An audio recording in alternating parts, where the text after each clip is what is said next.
Today, folks, we see the GOATs.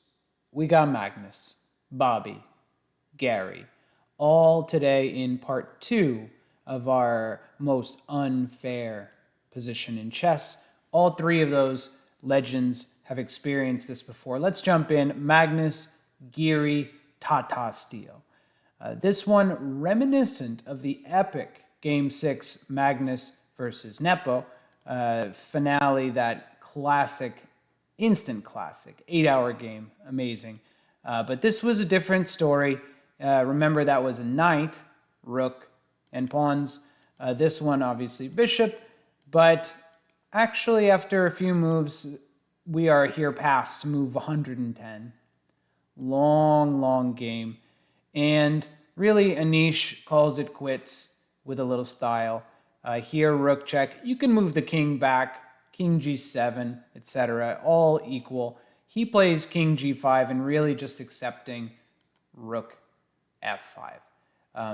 This is not a blunder. This was not a mistake by black. Really just an acceptance of the draw. Just saying, okay, we are both at the highest level. We know this is a draw. They do play the game on. We're here now at move 120. An epic game. Remember, a typical chess game is about 40 moves. So 120. We got 3 games in one here. And king g6, stalemate. Again, not a blunder. Those guys certainly know what they're doing. Let's see another one. This one does contain a blunder. Bobby, the legend, was white here. This was in his epic run to the World Championship. They used to have candidates matches back then. He was playing here Mark Taimanov, Grandmaster Soviet Union, roughly top 10 player in the world, and won 6-0. 6-0. Really just dominant performance, and Fischer at his best. But here, actually black had a moment to save this game. Let's look at the real game first. The real game went king e4. Bobby is white, Taimanov black. Bishop c8, and we're kind of creating this barrier where black is not able to break in. Obviously, the only winning chance white has is with this h-pawn. h4, this is the real game again. h5, of course. And remember, black would do anything to sacrifice, even sack the knight, leaving a lone bishop, which would be a draw. So it's all about this h-pawn. Can it promote or can black stop it? Here, knight g5, again, trying to get in the path of the pawn, but really a zugzwang position, as here black has to make a move. Any king move just drops the knight, and any knight move, which he does, is just not going to catch the pawn anymore. Okay, this is the real game. Of course, you don't want to push the pawn. Black would sacrifice as fast as he could, but king g6 sets up another zugzwang position. The knight has to move. The pawn now is inevitably promoting, and here Taimanov resigned game 2. Let's go back to the original position. King e4, again, the blunder. But this one has been well noted throughout chess history, that knight d3, a little counterintuitive. You're going away from the pawn, but again, this is how knights typically can work, unique, different characteristics than other pieces. Here again, if the pawn pushes, we're certainly sacrificing. King f5, but here the key moment, perhaps what Taimanov missed. If you'll remember back to our first lesson on this, all we need to do is get to that corner.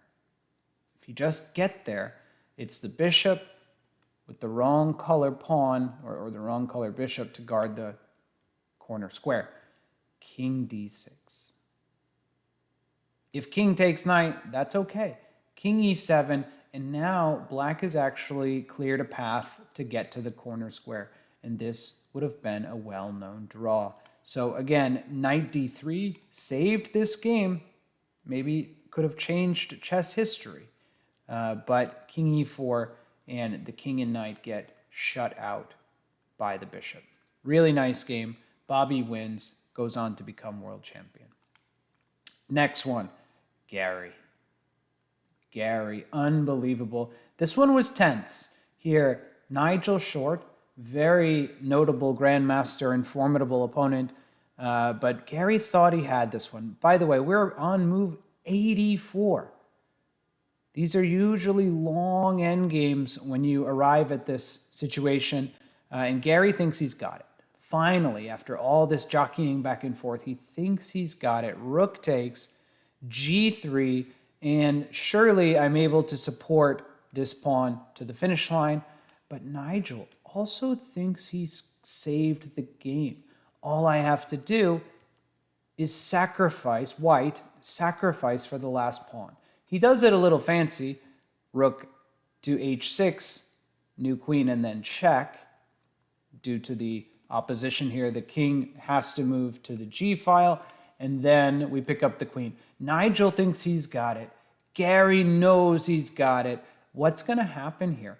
You see, we have bishop and the wrong color. Queening square. From what we know, this was a draw, and this was everything that Nigel had put his hopes on in this one, trying to keep the king away, but eventually the black king can squeeze its way in there. We can always waste moves with the bishop if needed.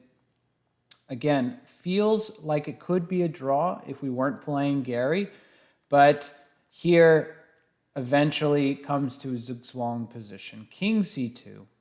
King c1, and really an aesthetic, beautiful finish was bishop b1.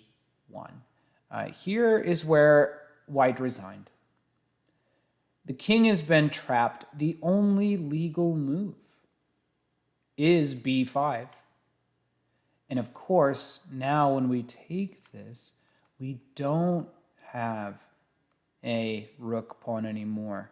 Now it's been converted to a b pawn. All those rules of the draw we've talked about go out the window, and black wins. The only legal move again is b4, and let's not stalemate or do anything silly here. Just move the bishop, and the king will go backtrack and take the pawn. Easy, easy win for black here. Legendary play by Garry, where he knew this was actually a winning endgame. So he sacrificed into this, but in reality was already picturing some scenario like this. How could I actually win this game? Everyone knows it's a draw. Well, not when Garry's playing. So wonderful, wonderful game. Let's see one final one. Here, there's actually only one move that saves white. This pawn is going down. Very strong grandmasters here. And if white even tries to, let's say, just approach this pawn and take it in the traditional way, knight takes, bishop takes, king takes, then this is actually a lost endgame. The white king is way too far away to get back in time. So what did actually white do in this game? We just took right away. The only saving move. Bishop took back, and now the king heads for the corner. All you need to do is get to that corner, and the game is a draw, even if this pawn is alive or dead. Does not matter. And that's precisely what white was able to do. So we lose the pawn, but just in time we can reach the corner square. Really just one move. Fantastic. And king a1. We've reached home base, so to speak. The saving grace for white is this unique situation. It's a rook pawn. The bishop cannot guard that corner square, and all the stalemate and draw possibilities that we saw are real. So a nice save there. Some of the greatest players of all time in this really fantastic collection of games. So I really appreciate everyone watching. If you didn't see part one of this mini-series, then go ahead and go back, take a look at that one as well. A little more just general advice. This one I thought was a little more detailed with some of the greatest players. So really appreciate the view, and keep watching this channel for more educational chess content.